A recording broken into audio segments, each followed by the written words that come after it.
அப்போ குரான் சொல்லக்கூடிய விஷயம் அதை விட கூடுதலாக அது சொல்லும்போது பிரச்சனை கிடையாது.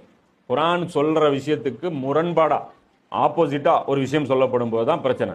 சரியா? அப்போ இதில் இது ஒரு டீட்டெயிலும் புரிஞ்சுக்கணும். பொதுவாக இன்னைக்கு இருக்கக்கூடிய அந்த சில பேர் என்ன பண்ணிடுறாங்க அப்படின்னு பார்த்தோம்னா, அவங்களுக்கு போதிய அறிவு இல்லாமல் பைபிளில் வந்து குரான் சொல்லாத ஒரு கூடுதல் தகவலை பைபிள் சொல்லிச்சுன்னா அதை என்ன பண்ணுறாங்க, ரிஜெக்ட் பண்ணுறாங்க. கேட்டால் குரானில் அந்த டீட்டெயில் இல்லை, அதனால அது பொய் அப்படிங்கிறாங்க. குரான் அப்படி சொல்லலை. குரான் வந்து உண்மையும் பொய்யும் பிரித்து காட்டும். சில தகவல் ஏற்கனவே பைபிளில் சொல்லப்பட்டிருக்குன்னா அதை ரிப்பீட் பண்ணாது, அங்கே டீட்டெயில் இருக்கு. ஏன்னா அதுவும் அல்லாவுடைய வேதம் தான், அதையும் நம்ம மதிக்கணும்.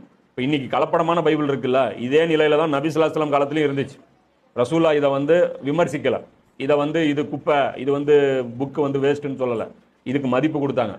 இப்போ சில ஹதீஸ்கள் பார்க்க முடியும், ரசூல்லாட்ட தௌராத் கொண்டு வரப்படும் போது ரசூலா இப்படி சாஞ்சி உட்காந்துட்டு இருந்தவங்க எந்திரிச்சு அப்படி உட்காந்து அதை அப்படியே பவ்யமா, அது ஒரு ரொம்ப மரியாதையாக அந்த அந்த புத்தகத்தை வந்து கையில் வாங்கினாங்க. அதனால வந்து அதை பைபிளை வந்து ஓவரா விமர்சனம் இன்னைக்கு வந்து முஸ்லீம்கள் பண்றாங்க. அது வந்து